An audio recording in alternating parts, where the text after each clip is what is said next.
Ever since Hamas's brutal attack on Israel on October 7th, commentators, foreign policy experts, and politicians have all been discussing Iran's role in funding Hamas. According to a former U.S. counterintelligence official, the bulk of Hamas's funding comes from three main sources: taxes on businesses operating in Gaza, direct funding from Iran, and direct funding from Qatar. And while Iranian officials have said they support the actions of Hamas, they deny having any knowledge or involvement in the carrying out of Hamas's latest terrorist attack. Joining us now to unpack the link between Hamas and Iran is former federal cabinet minister Stockwell Day. Mr. Day, thank you very much for joining us on Forum Daily. Good to be with you, David. Can you walk us through the size and scope of Iran's support for Hamas and why they provide, in their words, both moral and financial support for this group? Oh, that's a great question, and it's really key to the issue, David. I have visited Iran in my past life as an elected person and representing the government of Canada. The people of Iran, and it's always important, I think, to differentiate this, the people of Iran are different than the Iranian regime.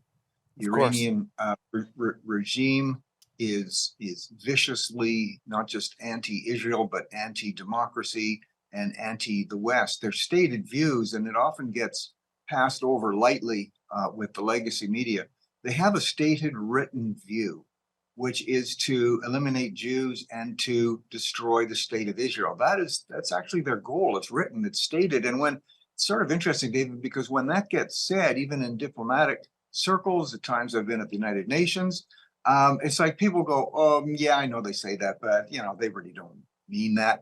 Well, they do. And their funding is significant to Hamas because that is the stated view of Hamas. And so to understand the Iranian linkage, it's important to understand, too, that Hamas, people always say, well, it's over the territory and the dispute. Well, there is a territorial dispute, obviously. But Hamas's stated goal is to eliminate Jews, eliminate Israel, but also to eliminate Jews wherever they are in the world. So if you moved Israel to an island in the Antarctica, Hamas would follow them there and want to destroy them there. So that's the key to the Iranian linkage here. The Iranian linkage is strong, and they get funding. You quite rightly have mentioned the sources. They also get significant funding, ironically, from the United States in the billions of dollars. So Canada's first position must be stop all funding to Iran and all funding to Hamas. And what are the mechanisms of this funding? How does a regime under sanction, under pressure, under scrutiny with Iran transfer things like arms or money to Hamas? How is that done in practice? That is very significant, and people need to be asking that question more often. One of the ways that Canadian dollars flow to Hamas, for instance, is through a United Nations organization called the United Nations. It's the Work and Relief Agency, WRA, so it's pronounced UNRWA. Our money, taxpayer money, flows through UNRWA to the Palestinian Authority, which flows then to and through Hamas. It's one of the funding sources for Hamas, and it's not just in the weapons which they build, but we know for a fact, and I've produced this publicly, and others have also. For instance, in the schools in the Palestinian areas in Gaza, we have the textbooks, we have the cartoon books, which show and teach little Palestinian children the best thing they can do is to stab a Jew. The best thing they can do is behead a Jew. These are things that our government doesn't like to talk about, but we continue to fund those. So whether it's funding the next generation of potential terrorists or not properly, you mentioned monitoring, not properly monitoring those dollar flows. We all want to help Palestinian people who are in need, but when you don't monitor either the dollar flow or the type of construction and infrastructure that's going on with the money that's being used, for instance, the tunnel network, which is very sophisticated, very modern, totally air conditioned, filled with supplies of food and water, which the Palestinian people have none of those. If you're not monitoring that, if you don't monitor it, it's going to go to the wrong source. It is going to the wrong source, and it's a huge part of the problem. Canada should be advocating for monitoring and a ceasing of all of these money flows from all countries unless they can be, every dollar be fully monitored. Stockwell, before the break, you were talking about funding, how it makes its way to Hamas. I think for a lot of Canadians, they can see the struggle of the ordinary people in Gaza. How do we aid those people who live in often very dire circumstances, many would say as a consequence of Hamas? How do we ensure that aid goes to those who need it rather than siphoned through this terrorist organization which controls Gaza, that being Hamas? Right, important issue. And that's where monitoring has to be a factor. Matter of fact, there are billions of dollars of aid that flow into Gaza, that flow into the Palestinian territories, not just from Canada, but from the UN, from around the world, billions of dollars. But a rigid and very transparent agency to show where the dollar flows are going has to be put in place. I mean, here just recently, and I know you've seen them, we have the videos, propaganda videos released by Hamas that shows how to manufacture their rockets.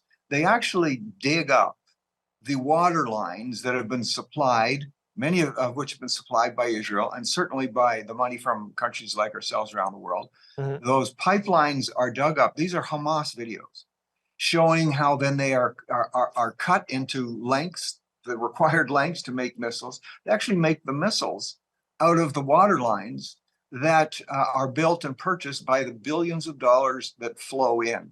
I think Canada could serve a good role and a good purpose here by demanding that a proper monitoring agency, transparent and set up with Arab countries on it and also non-Arab countries, to see where the money is going. We know that billions of dollars get siphoned off by Hamas from contracts that should be going into building infrastructure for Palestinians and gets put into these type of attack methods and attack mechanisms. So we can't say it enough. Monitoring has to be key. These dollars also flow to Hezbollah on the northern border of Israel from Iran. So I just can't say it enough. And the present mechanisms that are in place are simply not doing the job. I want to talk about one of the present mechanisms in regards to Iran, that being the nuclear deal, because as of October, there are what are called sunset clauses in the original agreement that expire. One of them, which is particularly concerning, is the UN lifting the ban on Iran's import and export of missile-related technology, including missiles and drones with a range of 300 kilometers or more. Does that mean now that Iran can legally provide groups like Hezbollah or Hamas with that type of military equipment or explosives? Yeah, it doesn't just mean that they can, as you pointed out. In fact, they do. We know that this is a lot of money. Hundreds of millions of dollars goes into Hezbollah, for instance, on the Lebanese border at the north. I have visited that border. It is awesome. It's terrifying, the type of dollars that go in there. When I was visiting in Iran and talking to, I say, so-called elected officials, and these are good people, but they're all appointed by the Ayatollahs. They themselves say that there's no control on the money that's going out. I had one of the elected officials there tell me, can we keep in touch by email? And he said, because frankly, when we raise these issues, we have a risk of being disappeared, as he said. And I said, yeah, let's keep in touch on that. And, you know, after several months, the contact with him had ceased. He's no longer existent that I could see. So there should not be dollars going through. Unfortunately, it's sad to say the U.S. is one of the main provider of the dollars. All dollars to Iran should simply stop when there's any indication that these are going to munitions or going to the nuclear centrifuges, which they are working on. And why would we continue to send money to a nation who says our goal is to kill Jews everywhere and to annihilate Israel? And then we sound surprised when they set about supporting groups like Hamas and Hezbollah. We've got to shake off this naivete.